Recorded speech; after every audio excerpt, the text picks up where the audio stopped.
Continuando con el punto del problema, que ya como les había hablado, es el eslabón fundamental de la investigación. Cuando se redacte el mismo, nosotros tenemos que tomar ciertos, vamos a llamarlo nosotros vías, y por lo tanto yo lo he estructurado de esa manera que les facilite a ustedes ya cuando hagan la transcripción del mismo. Es 4 puntos fundamentales. El primero es la descripción y la ubicación del problema. ¿Qué significa esto de descripción y ubicación? Simplemente que nosotros vamos a describir este fenómeno que vamos a investigar, y cuando hablo de describir es cuando yo les digo cómo está él en el contexto mundial, si es un problema de salud pública o constituye por lo menos una alteración o un producto de una problemática mucho general, mucho más grande, que va a constituir un desequilibrio dentro del ámbito en el cual nosotros nos movilizamos. El otro es en el ámbito espacial donde se produce. Esta es la parte estadística que nosotros vamos a ver, y recuerden que vamos de lo más general a lo más específico. Y el ámbito temporal donde se ubica ya sea un pasado o un presente, cómo fue o cómo es en estos momentos. También es importante ver cuáles son los sujetos y de una manera muy concreta que están involucrados en ese fenómeno, ya sea individuos, conglomerados, clases sociales, instituciones, etcétera. Es simplemente que nosotros vamos a describir el fenómeno a estudiar, pero expresado en esa dimensión, como hablamos, espacial y temporal, donde nos da a conocer con precisión cuál es el objeto de estudio. El segundo punto es lo que llamamos nosotros síntesis de la teoría principal. Esta va a cumplir dos funciones básicas generalmente. Vamos a ubicar al lector cuando esté haciéndolo en esto respecto a esa problemática tratada y definir el problema desde el punto de vista del marco conceptual. Y aquí en este momento haciendo una descripción de la problemática. El otro es, como hablamos en medicina interna, hacemos este diagnóstico general, nosotros vamos aquí a describir esta situación, pero lo tenemos que hacer de una manera muy coherente y sin retórica.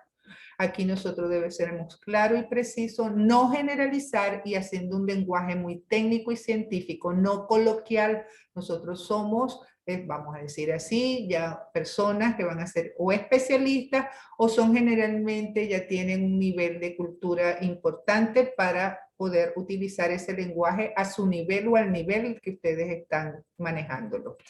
Y por último, es el desarrollo específico del problema. Simplemente ustedes tienen que desarrollar de una manera clara y exacta de esa problemática. Ya ustedes la han delimitado en espacio y tiempo de una manera precisa y concreta. Recuerden ustedes que el planteamiento del problema debe ser fundamentado con estadística o con autores que hayan investigado sobre la temática para que puedan sustentar aún más esa investigación en un momento, que es lo que da a decirle, bueno, esta es la importancia que tenemos de esta investigación. Ahora, entre las funciones que cumple el planteamiento del problema, y quizás este cuadro nos podrá definir a nosotros en todo lo que yo pueda haber estado hablando en estos momentos, es que nosotros debemos responder las siguientes preguntas. ¿Cuál es el problema? ¿Cómo, por qué, cuándo y dónde surge este problema? ¿Cuáles son las características del problema? ¿Cómo se manifiesta? ¿Qué se propone o qué proponemos nosotros? O sea, no es que proponemos, que nos proponemos nosotros en cuanto a esta investigación. ¿Qué buscamos y para qué buscamos? ¿Me entiendes? La solución o la respuesta, no solución, la respuesta al planteamiento o al problema que nosotros nos hemos hecho. Ahora, muy bien.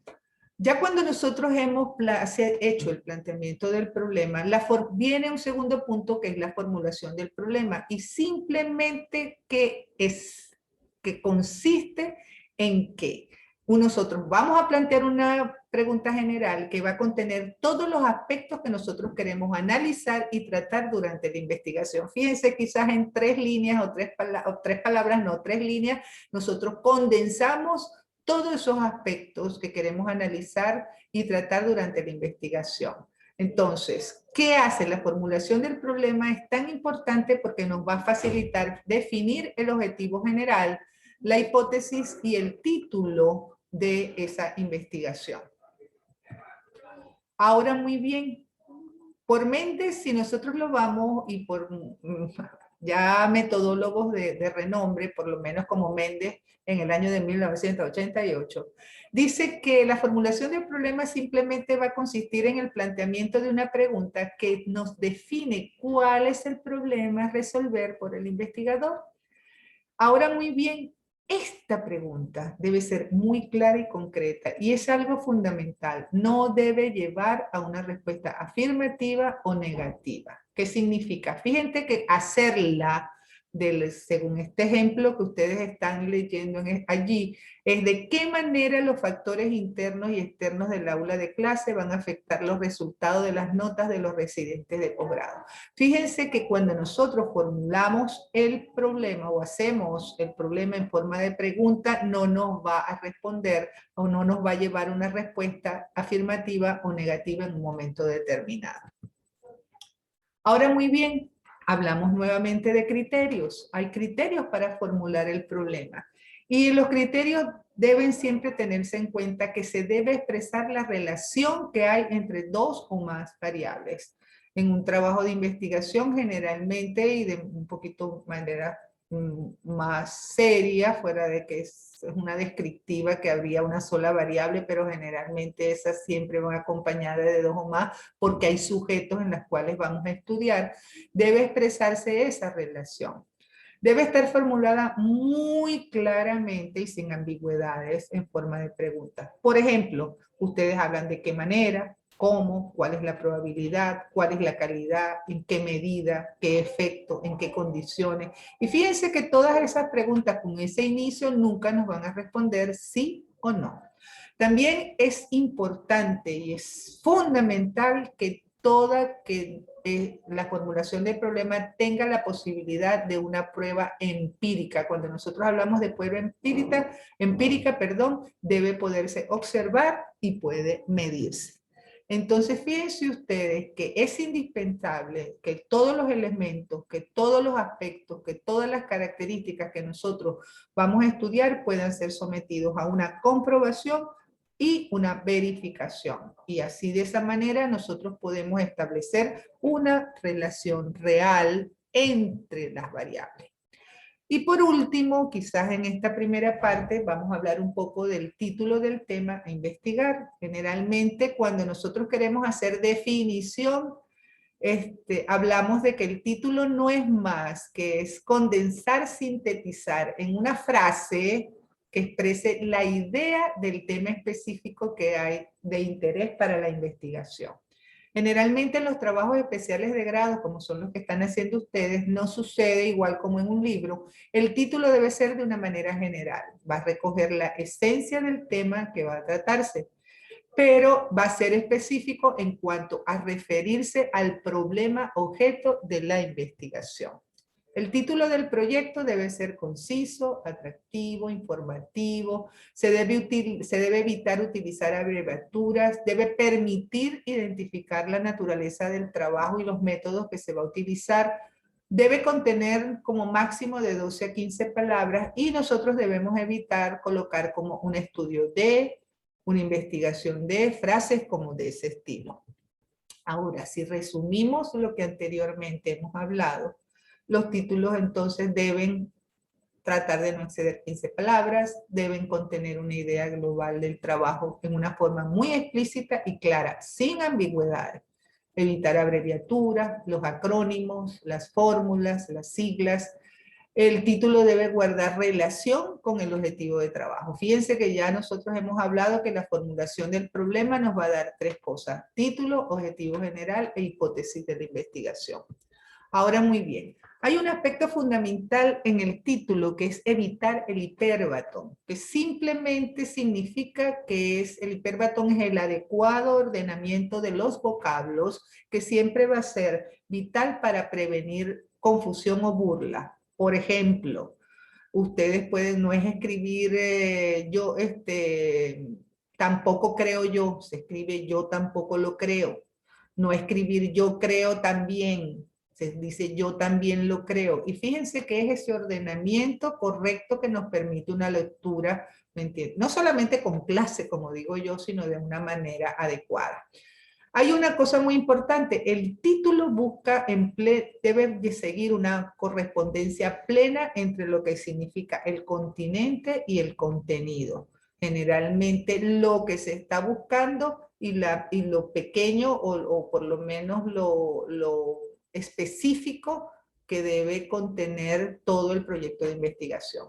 No se debe subrayar ni se debe poner entre comillas. No pongan ustedes punto final al título cuando lo vayan a colocar, excepto cuando se trate de una oración, pero generalmente no debe llevar punto. Hay que rehuir de la redundancia. Yo les recomiendo que ustedes escriban 3, 4 títulos, 5, 6, 7, uno debajo del otro, para que ustedes lo puedan leer y puedan ver cuál les gusta más. No utilice más de 20 palabras si nosotros necesitamos ganar en claridad, y acuérdense que ya habíamos colocado, me entiende que son 15 palabras como máximo para poderlas ustedes hacer en esa frase. Una cosa importante que yo recomiendo siempre es que consulte a otras personas al efecto, hágale que lean los títulos, qué les parece, cómo los ven, cómo lo han leído, se entiende, todas esas situaciones.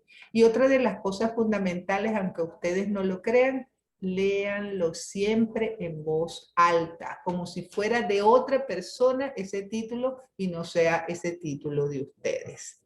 Ahora, muy bien, cuando ustedes vayan a hacer el título, escojan muy cuidadosamente cada término que van a utilizar. Esto no es una emergencia médica, ¿ok? Ustedes lo hacen con toda la tranquilidad, reposadamente, buscando esa palabra que gusta, buscando cualquier categoría gramatical que pueda corresponder y darle pertinencia, no mutile las palabras. Es muy importante que lo hagan con toda la calma del mundo y recuerden que la formulación del problema se los da a ustedes y se los facilita. Revisen siempre que los títulos, revisen los títulos que puedan aparecer en publicaciones, en obras que ustedes han visto relacionados al tema. O bien, ¿me entiendes? Poner o colocar o adicionar elementos incluidos obligatoriamente en otras partes del trabajo. O sea, no porque en el trabajo dentro pueda decir tal cosa, yo la voy a colocar en el título. Traten de hablar. Y acuérdense que debe ser muy preciso, muy conciso y de una manera general. Y solo guarde hasta finalizar el documento para que usted pueda identificarlo. Este punto es muy importante, no en este trabajo especial de grado que ustedes van a tener que presentar en estos momentos, porque generalmente eso se habla cuando se está haciendo grandes investigaciones, que el título se deja al final porque va a ser en correspondencia con los resultados que se esperan encontrar y por lo tanto es muchísimo más largo. Y ya me cansé. Por lo tanto, vamos, esta es la primera parte, vamos a leerla con calma, la van a tener a disposición de ustedes y que bueno, que Dios me los bendiga.